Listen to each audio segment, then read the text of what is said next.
If there's one genre anime fans love to hate, it's mecha. It's always the same.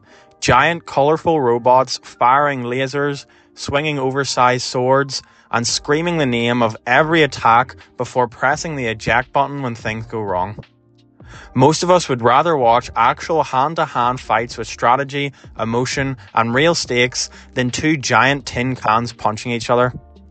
So my recommendation is to avoid this ridiculous genre and instead watch amazing anime like Code Geass, Gurren Lagann, and 86, which have brilliant writing instead of stupid flashy fights.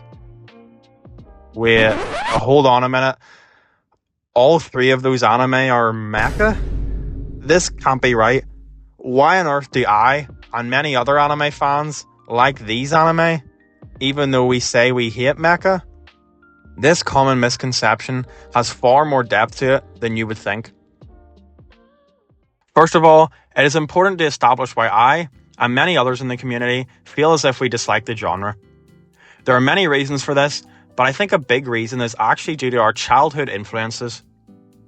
When we were younger, a lot of us would watch a little show called Power Rangers, in which characters of varying colours would combine into a massive mech to defeat an enemy. While we loved this when we were younger, as we grew up, we began associating this genre as childish, not being worth our time. Even if we get over this initial idea and decide to give mecha a chance, we're often met with exactly what we expected.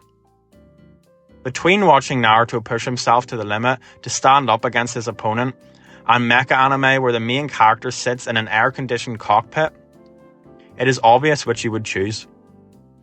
Why would you want to watch a main character protected by many inches of metal over one who gets his hands bloodied and wins the fight all on his own?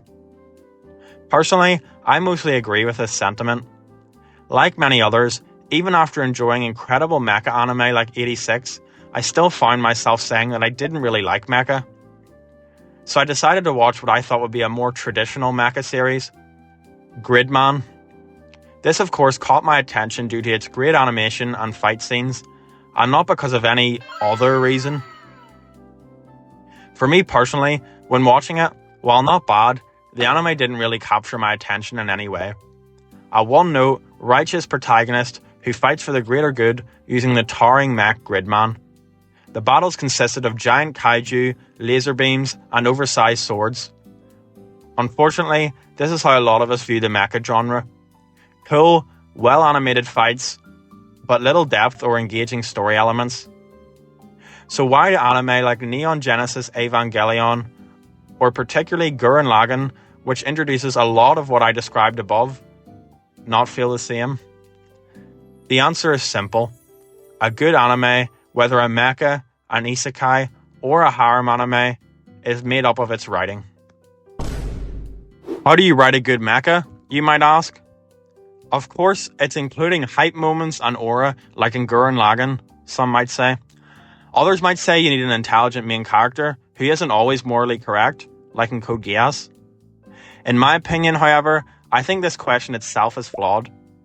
Good mecha anime aren't made by correcting the supposed faults in the genre, but rather they are made just like every other anime. There's actually a reason why many anime fans claim that they dislike the mecha genre, but praise anime like 86, Code Geass, Gurren Lagann, and Neon Genesis Evangelion. While this may shock you, a lot of the time it's actually because viewers stop thinking about the robots altogether. Since the original Mobile Suit Gundam in 1979, the genre has always specialized in exploring war and its effect on people. Viewers become engaged in the anime 86 as it tackles themes of discrimination, loss, and sacrifice. Code Geass cements itself as a fan favourite due to its depiction of politics and clashing ideologies. Neon Genesis Evangelion becomes a classic in the genre because of the way it displays human psychology. So am I saying these anime would be just as good without the robots? No. Sure, Gurren Lagann is loved for the way it represents the indomitable human spirit, or even its zero-to-hero approach. But that is not all. We feel the payoff of the main aspects of its storytelling through its use of the mecha genre. We see Simon stand up for himself and discover who he is while he pilots the Lagann into battle. Shin's struggle against sacrifice and discrimination in 86 is represented by his will to keep fighting against mobs of robots against all odds. While we may feel that we like these anime for all of its other aspects, their use of giant robots with flashing beams and bright colours allow these themes to shine above all else.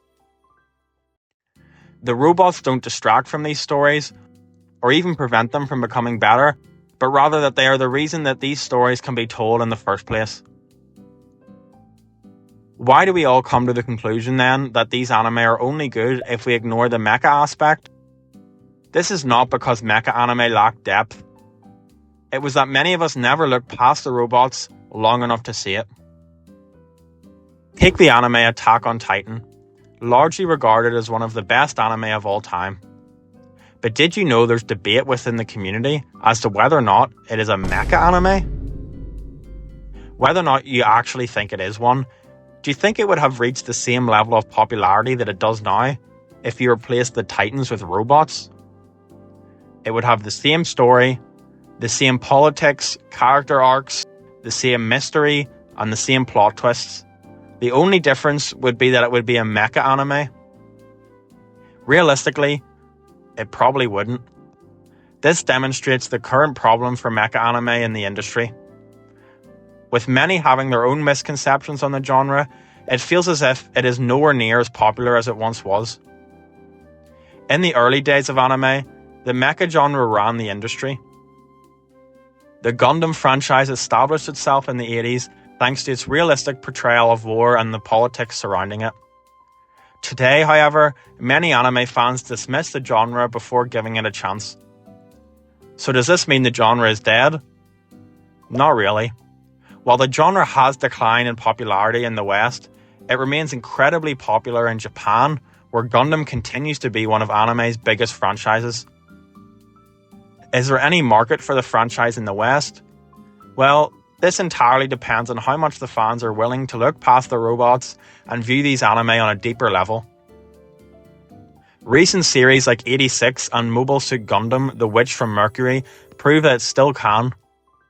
The genre may not dominate anime like it once did, but it's far from gone.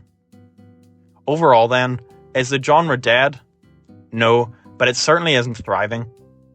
The hardest battle mecha anime fights is not against giant robots, but rather the assumptions of anime fans that aren't willing to give the genre a chance. In conclusion, many anime fans have convinced themselves that they hate the mecha genre. Sure, they may love Code Geass, 86, and Gurren Lagann, but they don't really count as mecha, right? Until this viewpoint is dissolved, the genre may never pick up steam in the West again. If that perception is ever going to change, we need to stop avoiding mecha anime just because it reminds you of the shows you watched when you were wetting the bed. Instead, if we look deeper into the themes and messages of these shows, we might learn that rather than hating the mecha genre because it is childish, it may actually be one of the most mature around. By tackling themes of war, depression, guilt, discrimination, politics, and many more, you may realize that mecha anime are actually some of the best the industry has to offer. And if even after all of this, you still can't get over your dislike of mecha, that's okay. I'd recommend watching Attack on Titan instead. When he is in his robot form, the Green Ranger really does have some incredible fight scenes. Jokes aside, do you think Attack on Titan is a mecha anime? Let me know in the comments on whether this video changed your opinion on the mecha genre. I'd genuinely love to hear what you think. And if you enjoy these kind of anime discussions, feel free to subscribe. I've got plenty more on the way.